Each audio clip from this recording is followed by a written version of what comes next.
I hope everyone has been enjoying the last couple of days of incredible education. Let's finish off on an incredible note with how to win more listings with renovations. My name is Manny Solis. I am one of the business managers here at Side. Woo, woo, woo! Sorry. No big deal. With me are three of the most dynamic, thought-leading, and highest producing agents in all of Side. However, before they start introducing themselves, let's learn what we're going to learn today. The agenda is learn the panelists' journeys through, in renovations, how they got started, how they began educating themselves. Number two, aspects to consider when setting realistic expectations with clients. Educating the clients and understanding the risk and gambles of renovations. And the last one is the most important one, the ROI, reviews, referrals, and everything in between to build better relationships with the clients. With that said, let's hear from our panelists. Jessica? Thank you for having me here. Thank you for being here. I know it's the last day, last session, so I appreciate all of you. So Jessica Wagoner, I'm with District Homes. We're out of Berkeley. We serve everywhere from the Inner East Bay, so El Cerrito, Kensington, Albany, Berkeley, Oakland, primarily. Oh, hi. Hello, I'm Dana Summers, and I am Boutique Real Estate, and I am out of Placer County. I do Placer, Placer, Sac, El Dorado, Yuba. And happy to be here and blessed to be on stage. Thank you so much, Aiden. Yeah. Awesome. And Alex Wang, Rainmaker Real Estate, located in Los Altos, California, serving Peninsula, Santa Clara, and San Mateo counties. Awesome. So just here's a little bit of contact information of the agents, just if you want to take it down. So, and then Dana. And Alex. DM me on Instagram, please. Ditto. Awesome. So one of the very first questions is understanding your journeys and educating yourself when it comes to renovations. Renovations can be one of the most stressful aspects of owning a home, and managing it for your clients and everything in between. So Jessica, I'd really love to hear your journey. Yeah, so I think it probably started as a homeowner myself. I think that's probably where most self-education starts in terms of how homes work. I started an interior design firm for a brief period of time, a couple of years, and through that really discovered that wasn't going to be my career in the long run. And long story short, I discovered real estate and I discovered my business partner, and that's how I got into real estate. So I brought that background into my real estate practice. I will say too that in our market, the vast majority of homes, when they hit the market, they have some level of market preparation. So that was inherent in the role. And maybe the last thing to say about that is just that I find that when people get stuck, when they're trying to break into it and start to consult with their clients and kind of, illustrate to them why it's a good idea to do some level of market preparation, you can get stuck by perfectionism. You can get frozen and I need the perfect solution. I haven't done very many of these. I think this is the right paint color. I think this is the right choice. But my best advice is 80% is good enough because you can always repaint it. You can always make a choice later. So don't be afraid to just start where you are and don't compare yourself to somebody else's middle or somebody else's end. Jessica, I love how you just said, don't get stuck on perfection. That's great. Dana?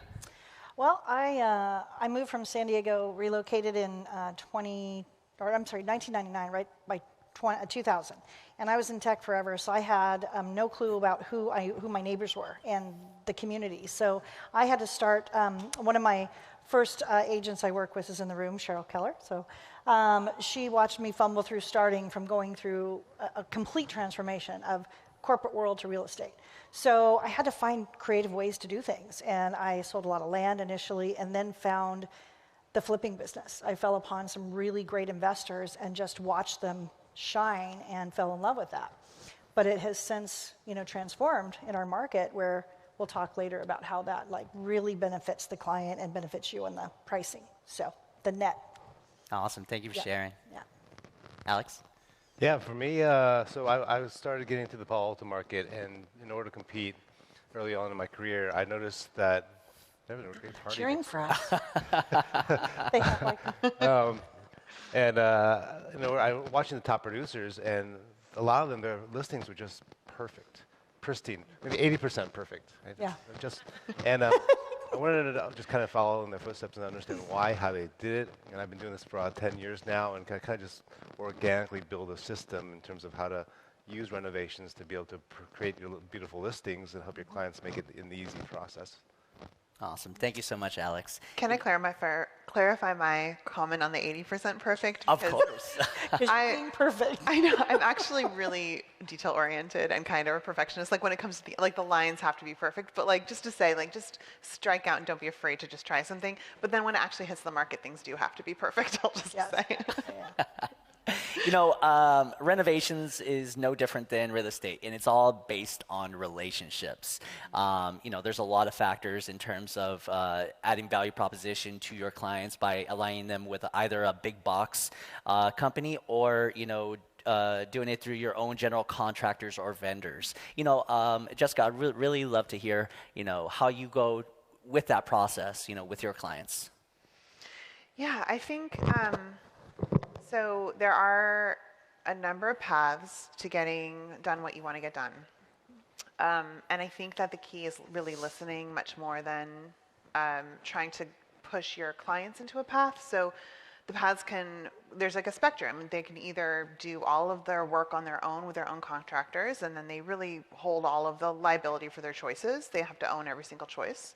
All the way to they just hand us the keys and then they move to Switzerland and we handle everything else, right? And you can go with a concierge service where they're handling, there's a lot more soup to nuts hand-holding involved, or as a realtor, we have relationships. We have our favorite gardener, our favorite painter, our favorite handyman. And so I don't think there's a one-size-fits-all solution for all the clients, and it really has to do with what their level of anxiety is in terms of wanting to participate in the process and see how the process works. I think that they want to know that you're involved in every step of the way, so you can't pretend that even if they're doing all of the work on their own, or even if they hand you the keys and you do a concierge service, you still as a realtor you're the one that has the trust relationship, and so you have to be involved at every step of the way. I mean, from our experience, we have not found a way for us to really like hands off. We'll just see you when the house hits the market when you need photography. That just doesn't happen. But it's really mostly flexing your listening muscle and really trying to meet the clients where they are and what they need. Yeah. Awesome. Thank you. What about you, Dana? Well, I agree 100%. I don't have the fabulous decor background, like the interior design. I had friends that did, which was helpful, and one started something called Room Refreshing, and that was kind of piqued my interest. And she would just go in and help me with my clients tweak a room or get rid of the 80s style, photo on the wall. And it just really piqued my interest in how I could take my referral-based business, because I'm a Buffini-obsessed referral-based girl. I already have the trust of my clients. It's easier, you guys, to work this angle on your existing clients than it is like gaining cold leads. So you have to kind of build that credibility. And in just one of the previous talks we just heard, someone gave an example where they threw out like the home light option and the revive option, and it was tough. It's tougher, I will say, with people you don't really already have a connection with. So I practiced on people that I know, kind of like if you're a doctor, So you want to practice. But anyhow, it turned out to be a phenomenal asset that you can add in your tool bag, because I found vendors that were willing to carry the cost through the close of escrow. I mean, I had an almost 90-year-old woman living in a house this last year and did not have skills. Literally, my vendor came and did all the painting on the outside of the exterior house, did like a whole massive amount of things, and her son had lived there in accessory dwelling, like wheelchair unit in the master. We just lipsticked that, and we ended up getting so much more for that house, and that was her forever money. She was, that was her retirement money. Mm-hmm. So it's a blessing when you can get those people you can partner with, and they trust you. That's an incredible success story. I love that. Yeah. Alex, two-parter for you, so that question, but I would also love for you to walk through, this worksheet and that you've developed over time. Okay, what was the first question? How you navigate with your client regarding either general contractors and vendors that versus the big box concierge services. Got it. Okay, so I guess first off, when I meet the client, I am talking about how to get them the highest possible price. I truly believe that I am the only agent in my market that can give them the highest possible price. And I also believe that if they do more work to the property, they'll get an even higher price. And so with that belief, I go in there, I will tell them, I won't tell them, I don't have a design background, so I actually have a designer come in. And after that design meeting, we'll tell them what they can spend $1 on to get $1.50 back, maybe even a 3x return. If it's good $1 to spend $1 to get $1 back, we're probably not going to recommend doing it. For example, like a fumigation or something like that. And so we would get a scope of work, of what possibly needs to get done. Then I would have a trades appointment where I'll get all my trades come in. Some of them are really great, like Dana's, and they're willing to defer to payment to close of escrow. Some of them aren't.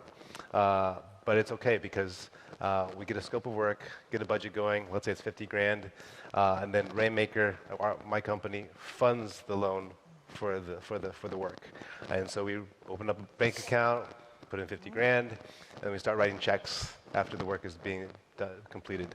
And so it's a lot of work. I mean, this template, this budget tracker that we use has been crafted over time. And I have a lot to thank with my actual listing manager, Chris, who's in the audience. And we basically just go through that, meet the vendors, get their invoices, get their estimates, put them into the tracker. And then after that, once it's done, then I have that meeting with the seller. And I say, hey, okay, this is what we recommend. And, do you approve? And if they approve, great. If they don't, or they have questions, or maybe that payment bid needs a little bit more, maybe let's get a second estimate to see if we can get a cheaper estimate. I'm happy to do that, and then we get together a budget. Once we have that budget in, we'll fund the budget, start writing checks, start doing work, and manage that process all the way till we go to the sale. And then once the property sells and closes, then we get reimbursed as just a direct reimbursement back to the company, nothing to do with commissions or anything like that. A separate reimbursement. I don't take any interest on the loans, except I spoke to someone earlier yesterday, and they do the exact same thing that I do, but they charge an additional 1%. So I was like, Yeah, I would recommend it. Yeah. So anyway, and that's kind of what we do. Awesome. Thank you for sharing that. We're going to shift the motion into educating your clients in terms of the pitfalls when it comes to renovations. So what are some of the pitfalls that you navigate with your clients, and what are some of the pitfalls that you've had to learn the hard way? Jessica? So I think the biggest concern from a client where you're trying to make the case, I mean, really, you shouldn't be convincing anyone of anything, right? I mean, it should be self-evident that if you do the work, you will get a larger sales price and there should be a return. But I think that the greatest fear in that moment is that a client doesn't trust that if you promise the home will sell for more if you do the work, that's actually true. So you need to know your market you need to have the confidence that you know your market so well that you can confidently put their money on the line and say, trust me, if you invest $80,000 into this home, you're going to get at least $200,000 back in that investment. And that is a big ask for someone, especially because selling a home often is precipitated by some sort of major life change that they're already grappling with, divorce or the death of a loved one or a job change. So I think the pitfall is less about like, oh, I chose the wrong finish. It's more that if the market does shift, for instance, if we're making promises to clients last November that if their home hits the market in February, it's going to reap a certain return, you can have some confidence because the spring was really, really strong. But if we're meeting with someone today, I have to be really careful about what promises I'm making them for a fall sale. We don't know what the market's going to do. So I think it's that expectation setting. And when you get into a really sticky situation and you're not able to guarantee the return on that investment, that's very, very challenging. So we could talk about that forever, but I'll just leave it at that. No, awesome. Thank you so much. What about you, Dana? I think I could go down 100 rabbit trails with that because I will tell you that I, in fact, had that scenario, but I'll go another direction so we get some more content here. So picking the right partner to do the reno work is absolutely mission critical. I had, my example, the best I can give, is prior to doing it full-time with one particular company, I had multiple vendors that I loved, I worked with. I had one in particular who was very boisterous about wanting more work, and I'm more full-time with this, I want more work. And I made the mistake of making them at that time kind of an exclusive partner. I won't do that again. It ended up on one transaction, you guys. Again, she's talking about you're dealing with other people's money here, right? So it ended up, my top investors are a mother-daughter team. They've been with me 11 years. We purchased a property, and this guy had done multiple properties, but he was not a good project manager. You gotta have good project management. And we ended up, I told them that we had to be on the market no later than September 1st. We took the possession, I think, in May. He was still dragging his feet in almost October. So we ended up kind of losing on that one, and I ate it. I ate like a huge chunk of money, and I learned the hard way. So from there, I diversified, and I made them sign a commitment. I have like a structure, what I am going to call them accountable for project management, timelines. I understand materials are tough right now, so be careful what you promise. But picking the right partners, you guys, and having a backup plan is really important for your clients because you are their fiduciary. You want to spend their money. And the last thing I'll say is the way I approach my overall clients in the business is I want them to keep as much money in their pocket as they can and make the most on their house and put it to the next adventure where they're going. So I'm very cautious to tell them to overspend. So when I put my money where my mouth is, I hold firm. So Awesome. really Thank you. important. Yeah. Alex? Yeah, I think echo both of your answers. I think for me, trust also is a big aspect of trusting the client because I'm lending them so much money and I want to get paid back. And you're really quickly, that relationship with the client, you got to find that out. Like you can make a judgment call very quickly. You're signing a listing and my renovation addendum says that I will pay for everything and then you pay me back as long as the property sells. And if it doesn't sell, you'll pay me back in 10 days. Now that they understand most of the time. They go, oh yeah, that makes sense. But I had one listing in Woodside in which we funded the loan, did the painting, doing some of the wood flooring, and then COVID hit. I carried that loan for a year and a half. Wow.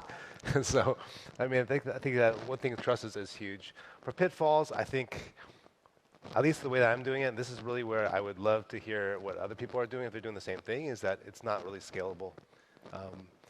Chris, my listing manager and me, I realized really quickly, or really slowly, I realized how I just get listings, and then get listings, give it to Chris, get listings, give it to Chris, get listings, give it to Chris. But one listing manager can only handle a handful of listings. Right. Really, one individual before you really need to have additional help. And so knowing that you have that support staff and the support system behind it to be able to support your business as it grows and as it scales is important, and that's what good people. Scalability works. Yeah. I love it. And then so the other kind of pitfall is the banking, because each of my loans it's just a pass through. So I'm not expensing it. It's just basically a pass through my bank accounts. But in order to keep the bookkeeping okay, I have an individual account for each property that we list. We have like probably 17 listings right now. And so each time Chris slacks me and says, hey, we need another RR account. I was like, oh gosh, we have a Slack channel. It's just called RR, Rainmaker Renovation account. And, so we're up to like 12 accounts now. And just basically that's kind of a little bit of a pain. Yeah. Yeah.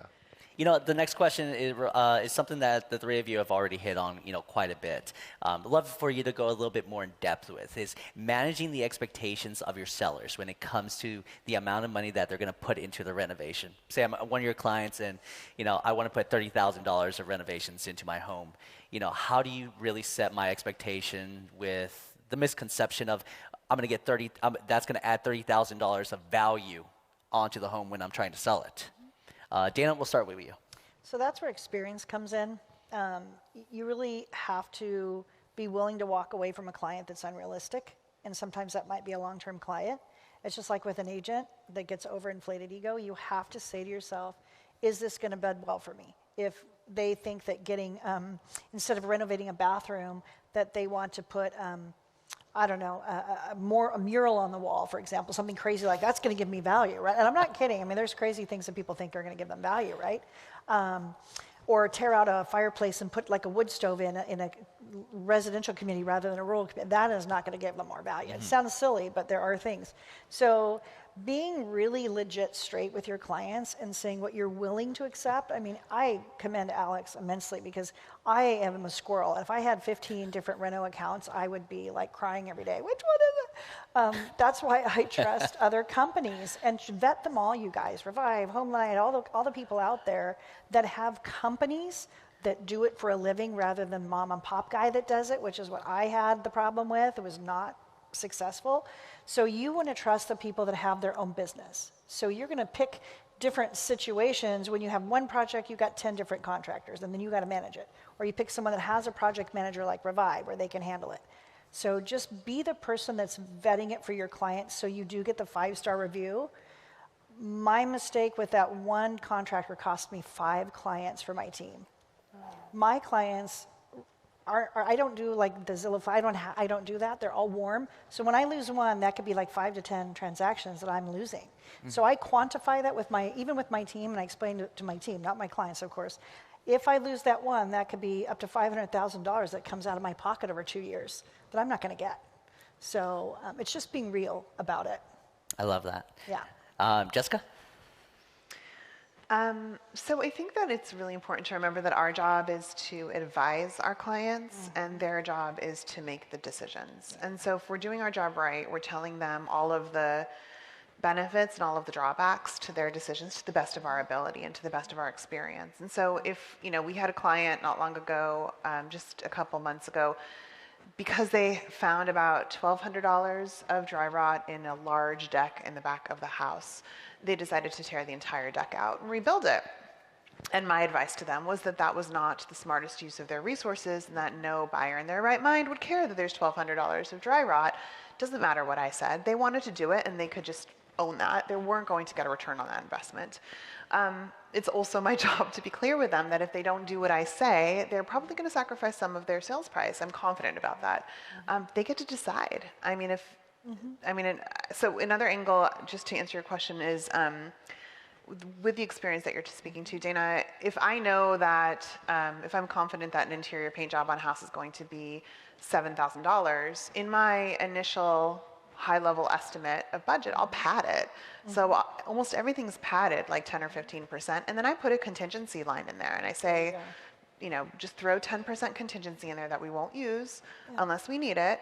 But I need to explain to them that stuff happens and we discover things along the way. And I get that I'm padding it, but I come in under budget almost every single time, and then they're happy. And so you look like a rock star. Well, I'm also CYA. I don't want to be in that uncomfortable conversation where I'm asking them for more money. And that's not what you want to do. So that's and if they've accepted, if I say, well, this is going to cost $100,000, but I come in at 80 and we have the same result and we sell it for like a lot, they're so happy. So, if they've accepted the 100, and then great, Right. I'm not actually charging them 100. I'm just saying that this is the outer bound of what I think it'll cost. Yeah. Awesome. Alex? I think I'm going to put a contingency plan into my presentation. Sorry. That's a really good idea. Just to have that pad, and then you go with like a rock star versus You trying want to that. overcommit, overpromise, and then thankfully most of our budgets hit right on because our vendors are really, really good at bidding. Yeah. But having that extra cushion is super smart. So thank you for that. Otherwise, I think it's more so just a basic sales tip is just when I meet with sellers, I'm not promising pricing. Yes, I know my market, right? I know my market, I know what's selling, and I generally know where the range is going to be, but it's not my job to tell them there's a range, and my job is to get you the highest end of that range. And so if you don't commit yourself to saying, hey, you put 10,000 in and you're going to get 50,000 more, then you'll be okay. But when you start committing that that's going to happen, that's when you're going to get in trouble. Yeah. Awesome. Well, let's get into the last topic, which is the most fun one, the ROI of getting more listings through renovations. Jessica, I would really love to hear about your success stories with the amount of reviews that you've been able to get and the stronger relationships that you've been able to develop over the years. So with the ROI specifically, Yes. So I think one of the most recent projects we did that blew all of us away was we had a client come to us, and I I came to him, there was so much work that needed to happen on the house that I really wanted to give him the option to not even start, to just sell it as is. And I felt that I was fairly confident the house would sell for maybe $700,000 as is. But if he wanted to move ahead with a renovation, the cost of the renovation ended up being close to $350,000. It was a lot of work that needed to happen on this house. And that was nerve-wracking, because are you able to not just sell the house for just over $1 million with that? You have to sell it for significantly more in order to make it worth the while. He decided to take a leap, and at the end of the day, we ended up selling it for 1.76, I believe. Great. That's great. We closed maybe a week ago, and he's somebody who when you are able to deliver something like that to a client, it is that relationship you will never forget. I mean, I will never forget this individual because of his trust in me, that I was able to deliver that to him. It's such a privilege for somebody to say yes in those moments and actually to be able to deliver on it, which there's so many factors that are out of your control, but if you're really confident about what you can control, then it's a joy. I love it. Alex, what about yourself? Well, I think for me, ROI is hard to kind of quantify, like what I said earlier, in terms of telling the seller how much they're going to get back. But just knowing that we're going to maximize the full value of it. I have story over story over story of just getting them a lot over market price. Not over asking. It's not like you price it low, below market, it sells for higher. It really is markets here, and it sells for much, much higher. And so, yeah, I mean, a ton of stories. I don't have one off the top of my head, but I can say a really quick pro tip is to definitely be able to take your photos of the beforehand. Yes. Prior to going to market, so that you can, just like you take after, when it's all staged and everything, get professional photos. Before, when you have a shitty property, get that photographer out there, take the same angles, same angles as what you were going to take for the regular photos, and it's really good. It's great to see the transformation. And you put it on social media, put it on your Yelp site, put it on your Google My Business site, and all that's going to be able to help share it with the world. Yeah. That's great. That's a really good tip. Yeah. Dana, we'll finish off with you. So going on with what Alex is saying is being intentional about, again, remember, I was new in a market. I didn't know anything. I was in San Diego, and I moved up there to Northern California. I didn't have a friend. I didn't have a girlfriend to go have coffee with, but guess what? I learned how to make it work the hard way. But I think that because I had to work so hard to get there, every client means like $1 million to me. It's like they're $1 million to me, really. I mean, they're gold. So when doing a reno project with someone and they trust you with their money and they trust you with your judgment because it's not their style, right? A lot of people have they love their home. They think their home is beautiful, and to them it's their style. But I've had to counsel many clients through getting rid of like a red dining room or things that they love. But what we do, what you just talked about, is I leverage it all on before and after and showing that. And I tell them, I'm going to make you a video you can have for life of your home and the transformation of your home. And then they share it with every friend they have. And so sharing it with every friend they have is then they want you. I will get random phone calls from people. I've got 2 in the last 3 months, people I don't remember. They couldn't even remember who the person was that referred them to me, but they said, oh my gosh, they were raving about what happened with their house, and they showed me the pictures, and I just thought I really had to reach out to you. And one couple called and said, yeah, my mother-in-law referred me to you. And I'm like, who's your mother-in-law? I had no idea who this woman is. So it's being intentional about sharing your content and not keeping it in your pocket, because that's your $1 million window right there. I'm more on the I don't like the ego part of it. I like the humble part of it. So I want to be the humble hustler. We have a team that they call themselves the humble hustlers in our community. But I like to be the humble hustler, because you don't have to shout to the rooftops if you have raving fans. Yeah.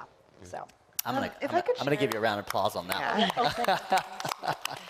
So as you were talking, I was thinking a little bit, there's, just to be a little bit wonky when it comes to return on investment, and I don't have a really great way to articulate this, but we've come across, and I'm curious if you've come across, we talk about that kind of golden standard of the 3 times return on the investment, and we know that some things are more than 3 times return on the investment, like staging probably is a clear example, painting. I mean, these are things that don't cost very much, but the return is many, many, many times fold. it is. But something that we talk about with our clients is that there's sometimes difficult decisions that we will recommend that they pursue, not because that individual choice has at least 3 times return on the investment, but if you don't do that thing, it's going to prevent people from even offering. You know, for instance, if you have asbestos popcorn ceilings, Yes. right? You're going to recommend that they bring out someone who is certified to safely remove and dispose of the asbestos, then it's going to cost more to do that one item. And that one item, you can't pinpoint and say it's worth 3 times or more. So you have to talk about kind of like a holistic overall 3 times return on the investment, because some things are not actually going to pencil if you just do it by themselves.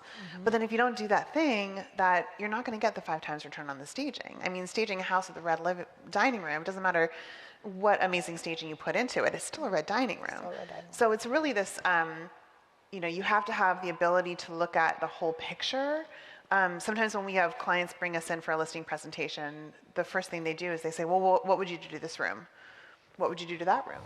And we really, we push back. We say, we will walk through the whole house before providing any feedback. And then when we sit down, we might even have to think a little bit, like come back a second time before providing specific recommendations, because that one-off approach just doesn't work when you talk about like a holistic experience. When a buyer walks into the room, walks into the house for that open house, they need to really have that overall experience. That's such a good point, because you know we go so focused on ROI and how much return that they're spending, how much they're going to get back, but really is, I mean, if you can get 1 or 2 extra offers on the property, so even if they can't make it to the offer to the sales price that the seller wants, just having those offers can help you drive up the price with the other offers, right? So just getting more offers for them. Yeah, it's really a function. I mean, it's a function of health and safety, I think, first, the hierarchy of that, right? And then after that, it's truly a marketing function. And that's where we as agents have to tell them, well, the decisions you're making in that market preparation period are really borne by and guided by who is the target market at the end of that path. You know, if you're selling to likely a boomer, it might be a different set of choices than you might make towards a millennial buyer. You know, so that's the kind of guiding principle for how we as agents guide them in those choices. This is absolutely phenomenal. That was a complete workshop in itself. I mean, the 3 of you could just talk about this for hours. I love it. You know, I'm super excited because the next thing that we're going to show is the before and after pictures of, you know, all 3 of your, you know, the 3 of you renovations. So next slide. So, team.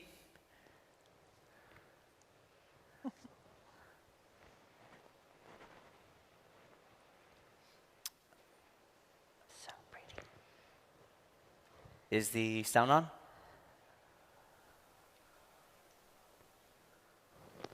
That one yours. I love it. I feel we need like the Jeopardy song, like. We do.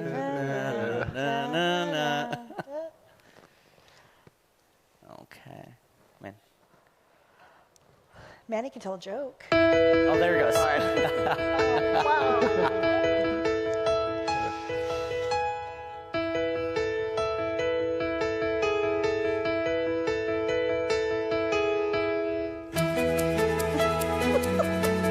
Yeah, the before shot. Well, the music playing. What's it gonna look like? It's going to be okay. I can't wait. It'll happen. Next slide, please.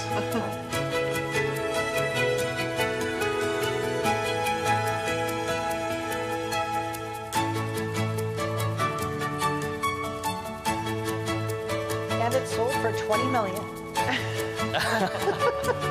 Now I'm very curious about the after. Yes. A lot of build up. See it. Well, team, I definitely apologize for the technical difficulties that we just had. Bummer. Luckily, this video is going to be on continue, and those technical difficulties will be fixed. So thank you so much. One more question before we get into the Q&A.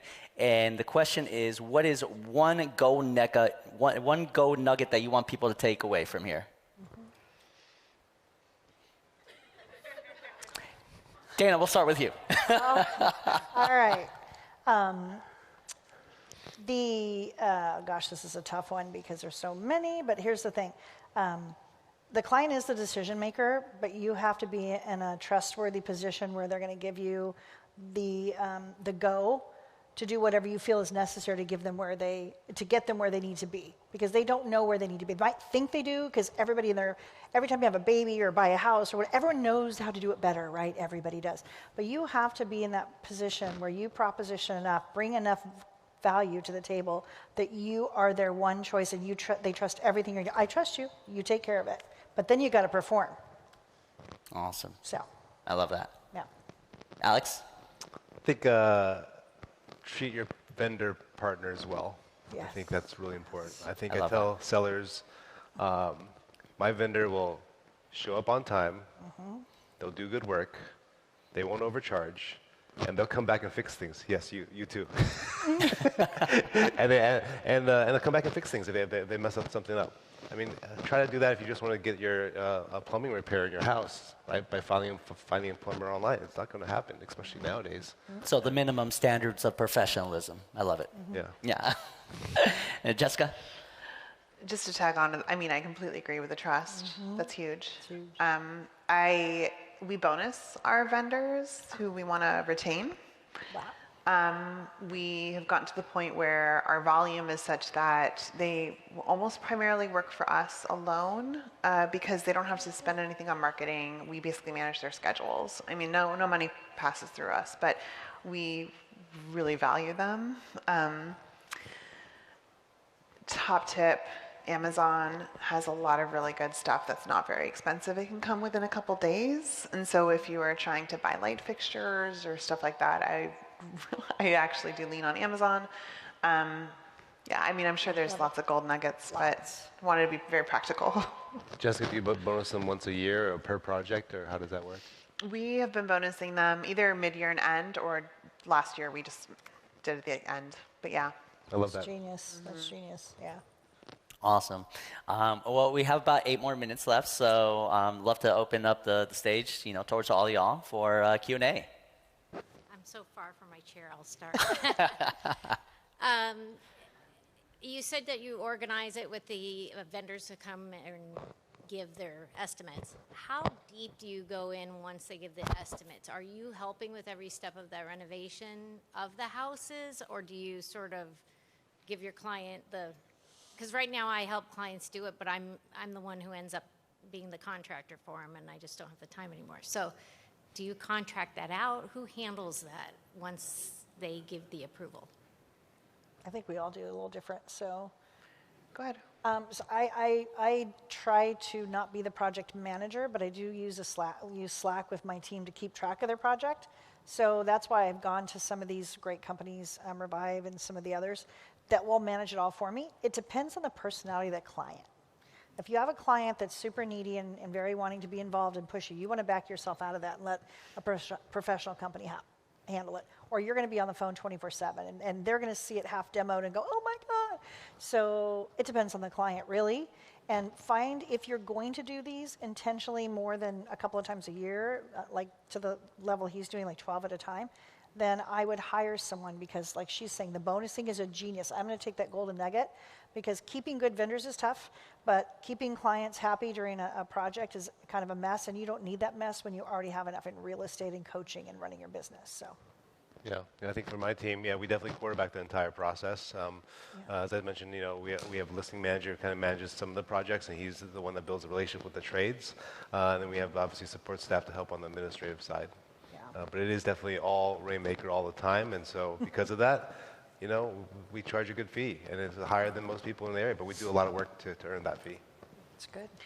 Yeah, we too. We also charge. I will say we even charge more when a project has to have a permit, or if it's a gut renovation of a bathroom or a kitchen.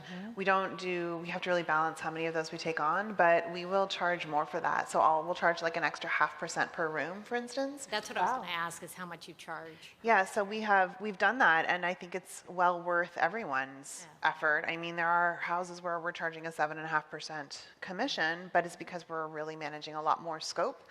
But then again, we don't do that for all of our homes. It doesn't pencil for all of our homes. And we do have a balance so that, we are dealing with similar volume to you, and we need Revive to step in and help us with some of that because it's just me and my partner. We have a marketing and listing coordinator as well, but really it's the two of us. Awesome. Thank you. Thank you guys for all the opening the behind the scenes to your process. It's super helpful. I'm mostly representing buyers, and I'm starting in a new market, and I want to start focusing more on listings and offering what you're speaking of. And so I'm wondering what's one thing you would recommend for me to focus on to start so that I can really truly offer the value that you're offering to your clients? I would say immediately make appointments with every vendor in the area you know. I would check out their reviews, their backgrounds, call their clients, say that, hey, I'm reaching out. This is going to get you more business too, right? So they're going to like be impressed that you're calling and making the time for them. You can go meet them on a job site if they're busy, but you be the guy and then you vet them. And then build your arsenal. And then when you walk into you're at an open house because you're doing your very first open house for another agent or something they're listing, they're going to walk in. You have confidence that when that potential seller comes in, you go, hey, I have an arsenal. I have a great crew. You need work on your house? I can help you out. So you want to have your arsenal ready to go as a newer agent. So there's never a time that you're not as capable as any other agent in the market. I think that new agents are really nervous about those things. Don't be nervous. Just have confidence and learn and network with everyone you can. Even if you're at your kid's softball team, whatever you're talking about, like, oh, you need a fence? I got a fence guy. So just do that and get relationships so you come to the table with all these tools. Super valuable. And I echo. Go ahead. Oh, I was just going to be really, really tactical. One thing that we do sometimes, well, I would start with simpler projects, right? Yeah. So get a few under your belt that's just like painting, we finish the floors, staging, do the before and after photos. Maybe it was you who recommended Always, that. But then also, don't be afraid to just go on Pinterest and be like, you know what, the vision I have for this house is this thing. Throw a bunch of images on like a PowerPoint, chop off the bottom where it says it's Pinterest, and just come in prepared and say like, look, this is my vision. Like, let's make this happen together. But the vendor is a very important point. Totally. Yeah. Yeah, I love what both of them said. I mean, be the straw that stirs the drink, right? You're the one, the go-to person for anything and everything. And if you don't have vendors or don't know which vendors to use in the area, just look around at the top producer's next upcoming listing and just camp out there. You're going to meet his vendor, his painter, his landscaper, and relationship there. Steal them. I did that. I'm terrible. Thank you very much. How you guys doing? Good. I also want to thank you for spending time today. A lot of conversation about ROI, and my question is, in a market like we're experiencing right now, low inventory, seller's market, how can you really measure the ROI if it's not really tested? So it would have sold on the market as is or as a repaired value. Is there really a conversation that can be had to sort of figure out what direction is the best? Yeah, I'll go first. Yeah. So I think, that lipstick on a pig question, right? A lot of sellers, it's going to sell as is. It's a tear down, practically a tear down. You don't want to spend money on it. But I do think that, at least in my market, it's going to take someone who's coming in that wants to build a house. It's going to take at least a year and a half, 2 years for permitting and eventually to build it. So in the meantime, if that property is rentable, rent condition, and shows well, you can get more buyers in here, and they're willing to rent it, live in it, and then tear it down later on. There's value there too. And so spending that time to be able to still make it look good, because all the buyers now, they're on their phones looking at homes. Investors too. And so you want to get those pictures still to look amazing, to get people in. Again, more people in, more offers you're going to get, more offers you can get a higher price for the house. I would say that, sorry. I think that if you're trying to make a case for, like that movie Sliding Doors that Gwyneth Paltrow was in, I just pulled that out of nowhere. I don't, there's like path A, life goes in one direction, or path B goes in another. So path A would be like, well, if you sell it as is, you're going to get this. Lean on your comps to demonstrate that homes of this condition can be expected to sell for this. And then you demonstrate, well, the alternative is this. You can't possibly know with empirical evidence because you're not selling two different houses, but you have to have that confidence in demonstrating that. I think something you said as well made me realize one thing that we talk about a lot is that right now, buyers in our market in particular are not short on cash. They are short on time, and they're short on patience. So they're willing to throw extra money at a house where they don't have to renovate the kitchen. The kitchen's like good enough to live in for a while. If the house has multiple bathrooms, then one bathroom can be kind of like dated. If the other one's pretty nice, then they can logic, I will use the kitchen right away, I'll use that nice bathroom right away while I renovate the older bathroom. Do they renovate the older bathroom? Not always, but it gets them in the door. If you have a house where that kitchen is just not great, then you're going to deter a lot of buyers because there's only one kitchen. You can't use another kitchen while you're renovating your kitchen. So certain things are very important when it comes to getting that return. Yeah, and just what you were saying about being the advisor, right? If they don't want to do anything to it, it's not spend a single dollar, that's fine. I'll put it on the market, put it on almost right away. And We'll sell it. Yeah, exactly. Well, we Yeah, just, but do you think that it's almost an immeasurable result? no, No. I personally don't. I just had let's say you walk into a house and looks like it's been recently painted maybe or whatever, but you've got like brown gross carpet, but then you walk into the bathroom and you see flooring that's coming up, right? You're going to think there's something wrong in your value, that your offering is less. If you have things like that, I just did only bathrooms and laundry room flooring, and then just a little coat of paint so that everything didn't look dog poop brown, because like even the stair railing was brown and everything was brown. If you do little touches like that, I know that I got more offers because of that. I feel so confident in that. Yeah, I think that's the basis, that you know Yes. that if you improve a property or put lipstick on a pig, or if we stage it, we know it'll sell better and attract more buyers. Yes. I think just because I've done what you've done a couple times a year for a while. My challenge has always been, how do you truly measure the ROI? Because you're not ever putting that property on the market as is, and then truly testing it after it's staged. Because it's staged, you chose not to sell it as is, you chose to improve it. So I've had the conversation that's challenging, that it's how do you truly measure it? And I think you answered it probably the best, is that know your market and go in confidence with the comps. And I think that's maybe where I was going.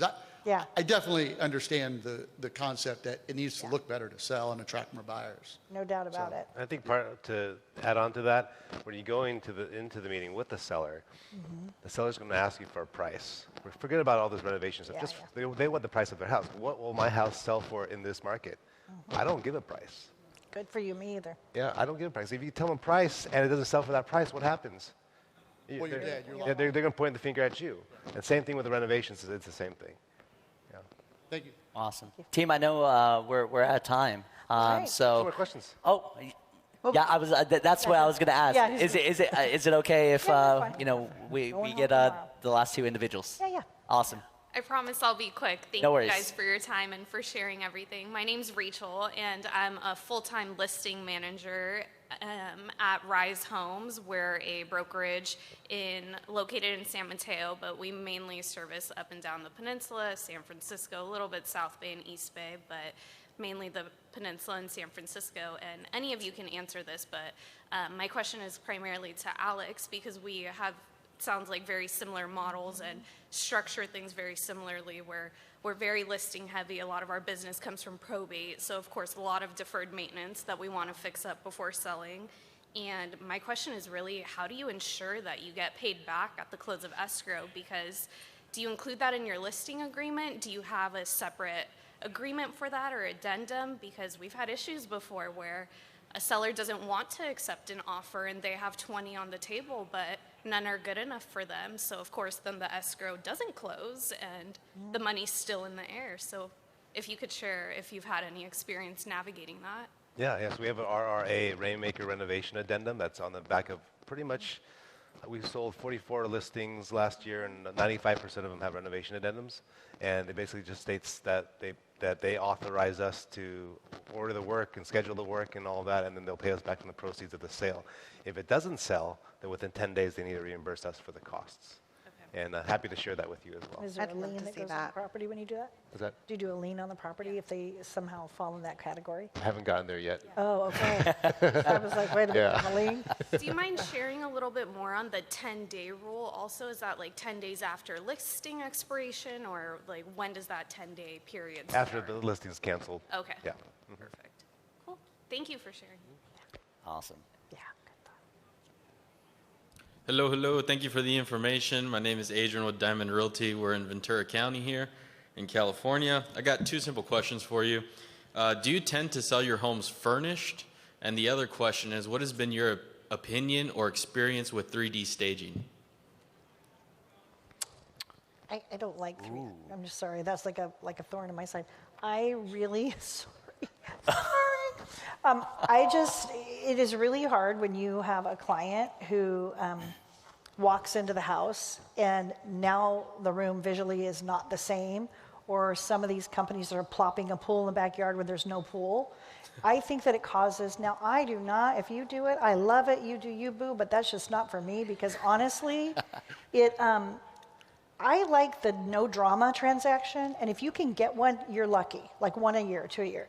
But I think that walking in with something that isn't really there is just misleading, in my opinion. So I've had a really big struggle with that. I didn't know it works great for some people, but I'd rather either not stage it or do room refreshing and put a few little things out than have someone walk in and go, well, I thought the backyard was landscaped and there's dirt everywhere, right? Yeah, going back to photography being so important, Right. almost all of our listings are staged. Because, again, those eyeballs are on the internet, and you want them to come into the house. Yes, you could do the virtual staging. I think we've done that maybe once during COVID because, COVID. Yeah, that was the only time we did it. But if you can stage it and have the same consistent experience, they see a photo online, and they go into the house, and you see the same thing. Same thing. That's really good. If you could go in and go in the house, and all the furniture's gone, I mean, that's not the same experience. Yeah. So same. I wasn't clear. You said 3D. There's a 3D Matterport walkthrough option as well, which Right. I will just put a plug in for because in our market, homes can sell in like they can go pending in 7 or 8 days, and so a buyer might only see it once, maybe twice before they have to make a really big decision. So when they're up at night trying to decide if they're going to move forward with an offer, they're often on that 3D Matterport, like envisioning what it's like to reinforce what they've seen in real life. And so that's a bit of extra marketing that we actually think is important to get them over that tipping point to make the offer. Perfect. 3D Matterport, Matterport. it's the same technology. Do you know in Google Maps how you can kind of like pretend to walk up and down the street and like do a 360 view? It's the same thing. It's a camera that does this 360 view, but inside the house. So you'll see that in many listings. And then the second part to that question, did you guys tend to sell your homes furnished with the staging? Oh yeah, All furnished. the Yes, the vast majority. We've done virtual staging for just in those 3 weeks after COVID hit, and stagers weren't allowed to go into the homes. We still had some sellers who wanted to move forward in that period, and so we did it then. But it has dropped off pretty much. So are you asking, do we sell the furniture with the home? Correct. Okay. Oh no. No, because typically for me, I don't know if you guys own your own staging supplies, but we sign contracts with stagers that come in and they put it in there, and then you don't have to do the backbreaking work of getting in and out. I was doing that about 3 or 4 years ago. I don't have the space anymore, and I will tell you, I'm so thankful. I don't want to have another broken arm, leg, head, bonk, Lucille Ball episode. So, anyhow. Yeah, I don't want to deal with Okay. that. The stager takes it out once done. you keep the staging in. Once the appraisal's done, everything's good. Then you remove the staging, and we're done. Perfect. Thank you, guys. Awesome. Well, Okay. Jessica, Dana, Alex, thank you so much for your time today. Round of applause, everyone, for these individuals.